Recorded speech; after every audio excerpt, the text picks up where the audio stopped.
Hello and welcome to Season 2, Episode 3 of the No Stroke Podcast. We're kicking things off a little different this week. Normally you hear David's voice lead us into our discussion and open things up, but you're hearing me this weekend off of a request from David. He said that he has, I don't know if it's a prop, a special guest. He said he had a surprise for me. So he said, hey, you get in the room first. And then let me in to reveal the surprise. So as you guys know, we record this on Zoom. So those of you who watch us on YouTube, you might be graced with this visual or special guest shock look on my face, whatever might just happen here in the next 15 seconds when I let him in. Those of you who are listening, maybe it's a special guest that you'll hear the words, but maybe go check out our YouTube channel. So here we go. Let's let the man into the room.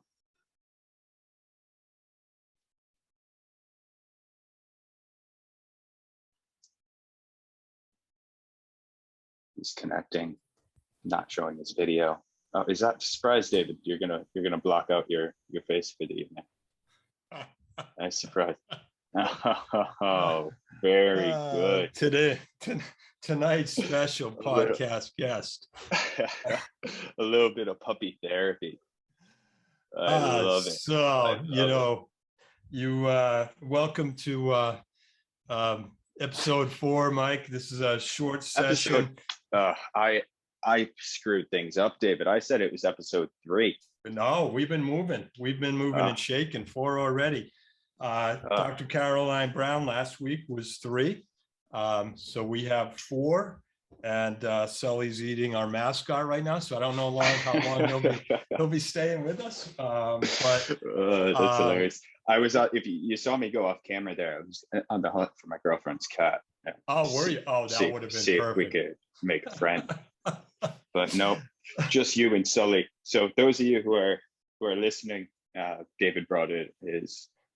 How old? How many 11, months would she be? Yeah, nearly a year. Yeah, 11 months last week, and I think you met him early on. We called him the pandemic puppy when we're in the middle of things. This was my daughter's therapy dog, who, as you can see, who he's bonding with here. But I thought I'd bring him in, and we were gonna keep this as a short session, sort of as an informational catch-up call to close out the month. I think the in the news this week, Mike, is what really we wanted to touch on. You have some information on a patient, on an event focused on for patients. Do you want to talk about that for a little bit? And then I have a little bit of information too as a resource to add. Yeah, absolutely. Thanks, David. So in the news this week, if I'm sure most of you know, but October 28th, did I get that right, David? I believe, yeah, it's already next week. It is World Stroke Day. Or sorry, the 29th is World Strokes Day. So that's celebrated across the country, I believe internationally as well. So we've been seeing, a lot of events popping up, support groups running webinars, hospital systems running events. A lot of these still virtual, obviously, through the pandemic. But it's also good because what that does is open up the doors for folks really across the country, across the world. Anybody with internet access or who has a Zoom account can attend most of these events. Whereas in-person events, are they a bit nicer where you could actually meet people face to face? Yes, but just like we've been talking about the use of telehealth, for access to rehab, now that these events are still virtual, you could attend. Yeah. So those have been popping up a lot, obviously, with the time of year, as we approach the end of the month and World Stroke Day on the 29th. So the specific one that I found close to me is ran through Yukon Health. So it's actually their 3rd annual Stroke Survivors Synopsis.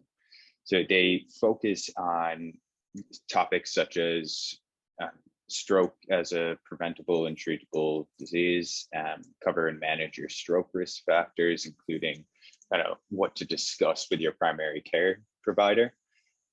They'll talk about some of the latest available treatment for acute stroke, stroke education on signs, symptoms of acute stroke, and how to recognize stroke and what actions. So those are some of the topics covered, but they also have a stroke survivor dialogue that opens up. So there'll be a few presenters who come to stage and speak about their experience. And I guess the reason that this event kind of is something that stuck out to me is actually my mom she was asked to be a speaker, I believe 2 years ago. And I remember at the time, she was like, hell no, I'm not doing that. Like, she's a very intrinsic woman, I would say, until you get to know her, and then she's a pain in the neck, drive you crazy, but so is every mother and woman, but don't say that too loud. But eventually, what she, her therapist who kind of, encouraged her to do this, I was obviously very another side, I was encouraging her to do the same. And I think for her, it was, that another step in, I think, the grieving, but also the rehab process. She never kind of took that next step to say, these are my experiences, like, this is what I learned, this is how I could support another person, right? So, it's great to obviously hear from other survivors, and I'm sure a lot of folks, who listen to us have heard other survivors talk, but events like this are a nice way to also see it at another perspective, to say, what, like, I could be that person on stage. It's having that confidence and saying, I've survived something, I've learned so much from an experience, and I could help others. So look out. We'll be posting links to a lot of these events that we found, and few of them are kind of starting anytime from next week. So we release this podcast on Saturday, so you'll find events really anywhere from the 25th through the whole week. So we'll post a few that we've found. We'll share on social as well. But I'd encourage people to attend the Yukon one. Like I said, you could be wherever the heck in the world you are. You could sign up online and register to go to the event. And then if you're sitting there thinking, what, like, maybe I could help somebody, maybe I could share my story, go take a look on the Enable Us website. We have a great section of survivors that have told their story. So we'd love to hear from you if you're up and willing to have that conversation with us. Reach out. Again, we're always willing to help you share your story.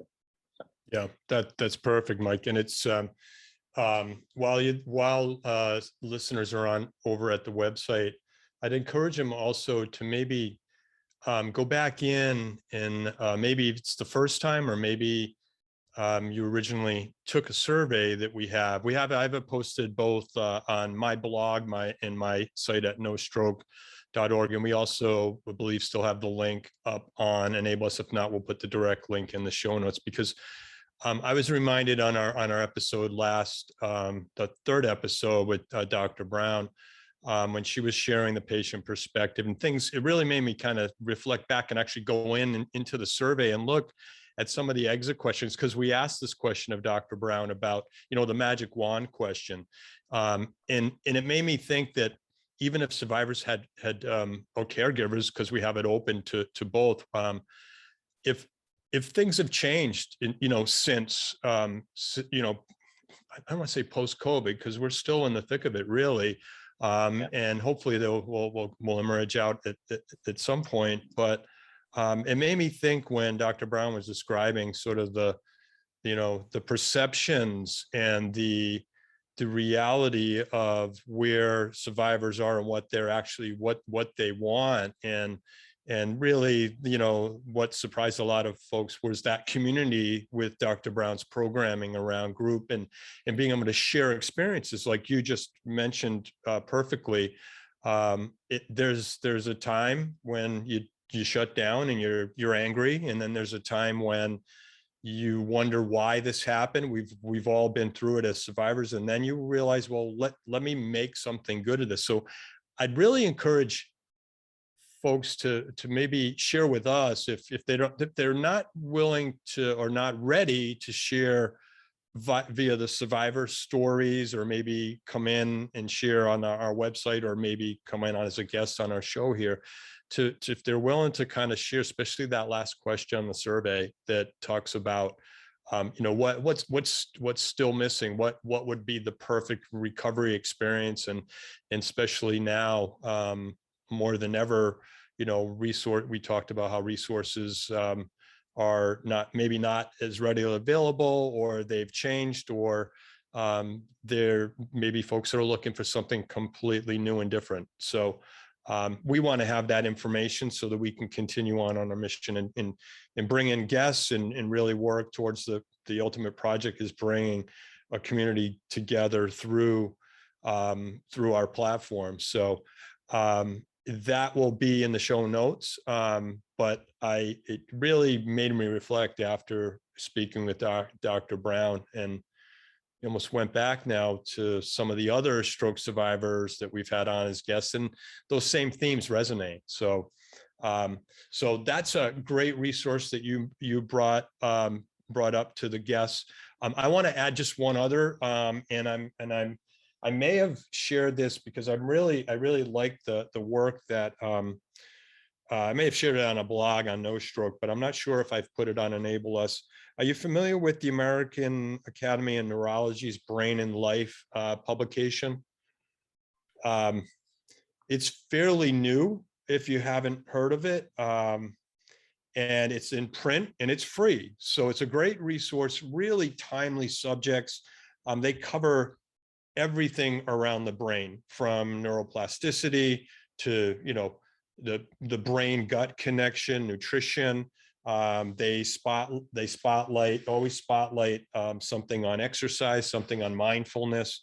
And there's a real good article this month on exercise, Pilates for stroke and MS. So you can, it's online too. It's digital in the form of like a flip journal. But I physically like when I get away from the computer. I like to if I'm kicking back and I don't want to have my phone and be straining, I just like having something in my hands sometimes. So great resource. The price is right. It's free. And we'll put the link in the show notes, but a great resource and something that we'll add on the Enable Us site too, maybe later on as a follow-up post to this episode. So nice. Anything about puppy therapy in there?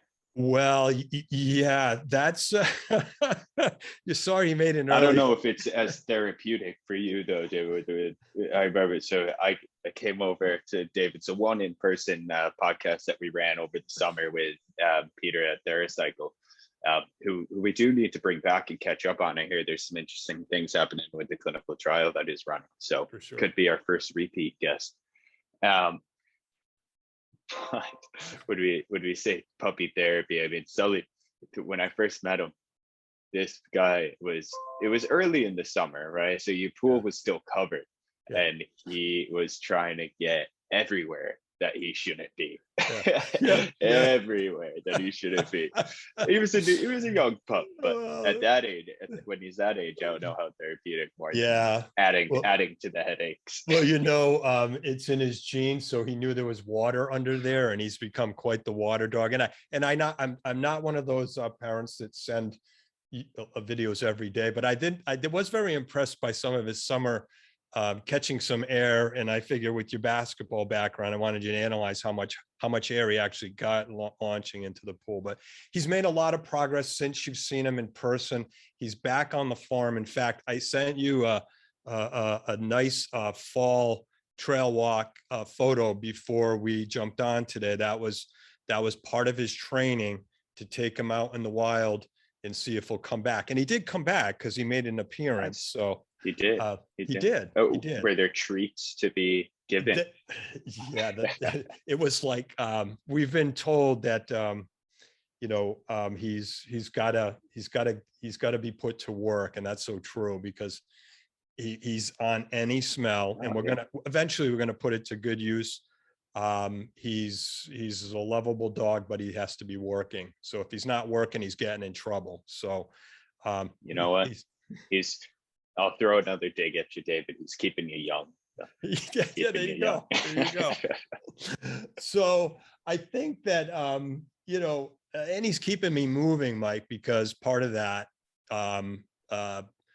therapy that he needs is to be walked many times a day. And honestly, just to reflect quickly, because my other dog, who's no longer with us, was a big part, honestly, of my stroke rehab. Yeah, there we go. Emmy, rest in peace.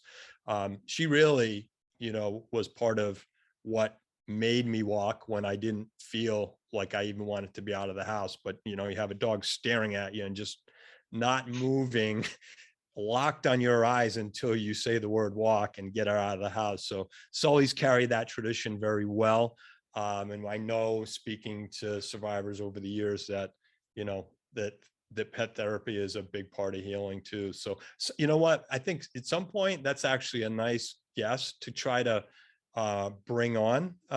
We've had a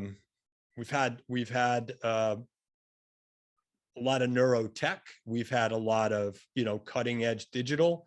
I think some a lighthearted episode. Lighthearted, yeah. And everyone has to watch us on YouTube for that episode. Yeah, well, that was a little test on this one, because normally, we video cast, but our numbers on our pod stream are definitely higher than our video cast. So maybe we'll have to try to see if the trend's the other way, knowing there's gonna be a dog. There's studies that say anything that has a dog or a cat in it gets more plays. So hey, we're looking to grow the podcast in any which way we can. So we're there. Well, so let's think. We covered a bit of puppy therapy to start. Then we moved into some great events happening for Stroke Awareness Month, and you know what? It's our listeners' time of year, right? It's everyone's time coming up here to really sit, reflect, and appreciate the life that you have, appreciate the work that you've put in. And if you want to attend some of these events, I hope us discussing this today kind of gave you that extra kick, and be able to maybe find some unique events around the world that maybe you didn't know about. So I think it was a good discussion, David, and I know we promised we'd keep this one short. I love the circle we took with this. It was a fun conversation. I think we need to keep some of these short, because I feel bad. We're looking at all some people. Yep, we're looking at all the metrics. Sometimes we dive deep and we lose track of time, and it's mostly my fault, and I'll admit it, because I'm full of air and I like to talk. But today we're going to keep it short, and I'm just going to say that he mostly survived the Sully greeting. So I had everything ready to try to keep Sully entertained, but he made a quick exit when he saw food was in the other room. So we're done on your end with the October wedding push? Are we going? Last one this weekend. This weekend. So I, as promised over the last few weeks, I've given you a different background every week. So this week we're in my girlfriend's apartment here in Queens. Let's see if we could get you a view of the city. Oh wow! I don't know if we're getting anything out the window, but I get the perspective. Yep. It's just a nomad. Just a traveler. You've effectively kept the streak alive through the month of October. You're 4 for 4. So I think with that, I'm not running time, but I think that we're ready to turn the calendar over into November, and we'll put all the show notes in with the resources we mentioned, and look to the video cast if you want to get a Sully sighting. and look for more to come on the patient perspective, as we discussed last time, through the rest of the year as we finish strong and close out this season of change, which we themed, I think, mid-month on one of the episodes. So that's all I have, Mike. Thanks for being patient and trusting me to come on with no prep. Usually we have our 3, 2, 1 ready to go. And I'll have to be honest. There's a few bad outtakes that I did at the beginning, but I was able to nail it. So sometimes I hope that's the best. All right. So I'm about as hungry as Sully. So all right, I'll let you take us out. Let's sign off. And it's been a good one. And those of you who are interested, please do take a look at the show notes, see some events, check out the website. And again, it's www.enableforus.com. You'll see some survivor stories. You'll see the Next Step Forward program, and you'll see the survey that David was talking about. So go take a look. That's your homework as we're prepping into Stroke Survivor Day. Go do that, and then go celebrate yourself. So, enjoy, Mike. Wedding David. number. You counting? Lost track. Too many. Yeah. Enjoy. Later. Bye.